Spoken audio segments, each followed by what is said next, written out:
Saya Nabila Gurbiati. Saya Fitri Nisi. Saya Pratulainnya. Saya Ramadhania. Saya Fitri. Pembahasan pertama akan dibawakan oleh Saudari Fitri Nisi.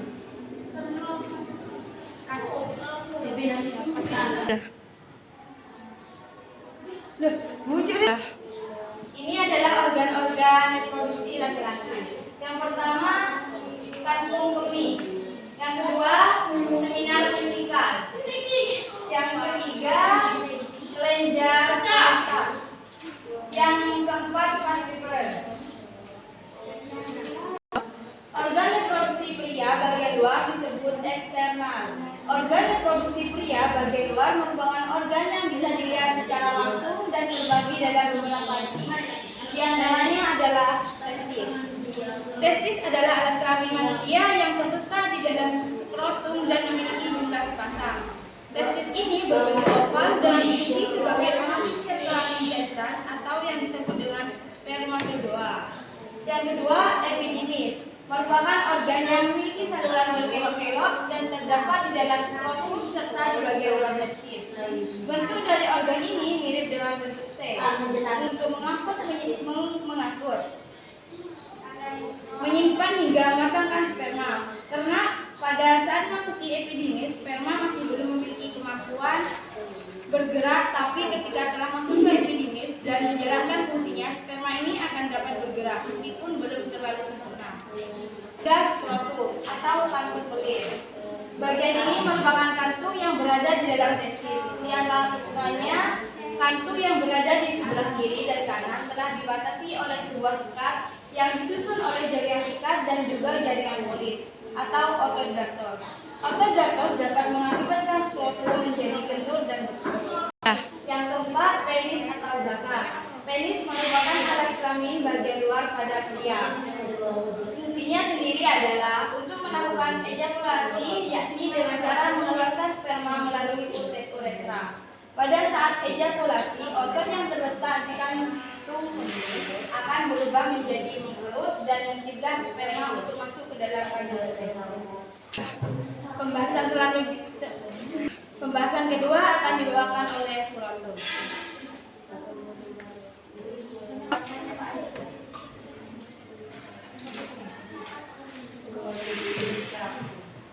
Secara umum, penis terdiri antara beberapa bagian, diantaranya adalah sebagai berikut.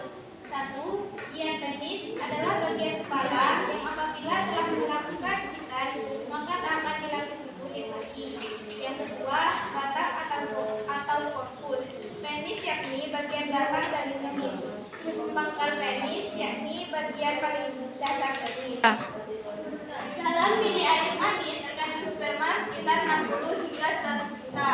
Kelenjar kelamin ini dibagi menjadi 3 bagian, yakni 1. Vesicula seminalis atau bisa juga disebut dengan kantung air mani yang memiliki saluran tabung dan memiliki fungsi untuk mensekresikan cairan yang memiliki sifat basah, pH 7,3 bungkus vitamin fruktosa dan digunakan untuk menutrisi sperma, enzim, protein dan juga prostaglandin. Yang kedua, kelenjar prostat. Yang ketiga, kelenjar purba-uretra. Dan yang keempat, saluran ejakulasi. Dan yang kelima, uretra. Pembahasan selanjutnya akan dibawakan oleh Saudari Nabila Gurbiati.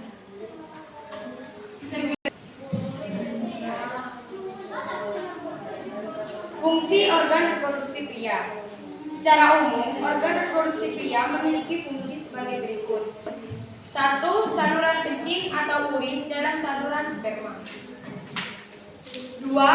Menjaga suhu testis agar dapat memproduksi sperma. 3. Memproduksi sperma dan hormon testosteron. 4. Tempat penyimpanan sperma sementara. 5. Menghubungkan epidimis dan uretra. 6. Menghasilkan zat yang dibutuhkan untuk proses perkembangan sperma. 7. Menghasilkan cairan bersigat asam. Fakta organ reproduksi pria.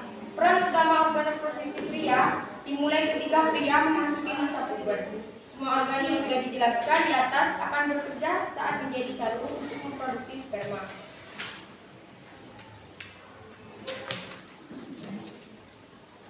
Ketika memasuki masa puber, kelenjar pituitari mulai memproduksi hormon sehingga bisa menstimulasi testis dan menghasilkan hormon testosteron. Hormon ini merupakan hormon seks bagi pria. Hormon yang berpengaruh bagi sistem reproduksi pria. Hormon ini merupakan bahan bakar bagi organ dan sistem reproduksi pria. Dan tanpa organ ini, maka organ reproduksi pria tidak akan berjalan dengan baik. Dalam sistem reproduksi pria ada 3 hormon yang berperan penting, yakni 1. Polystia stimulatis, 2. Luteinizing hormone, 3. Testosteron. Pembahasan selanjutnya akan dibahas oleh Saudari Ramadhania.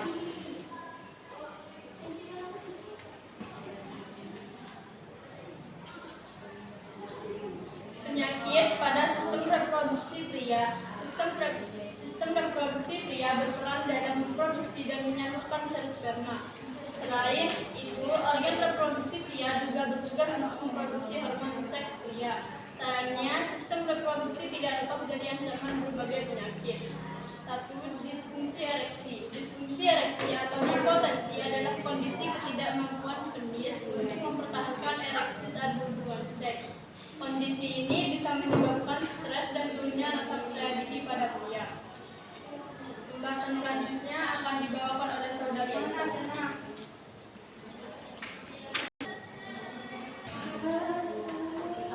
2. Kriptofunkismus. Tidak turunnya testis, progestium atau kriptofunkismus adalah kondisi ketika testis tidak turun atau tertunda konstruksi kondom untuk testis. Saat bayi dilahirkan, kondisi ini biasanya hanya terjadi pada satu testis dan umumnya dialami oleh bayi yang lahir prematur.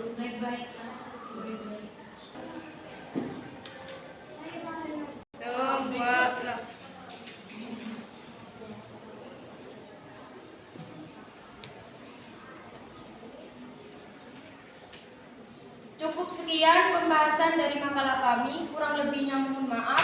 Assalamualaikum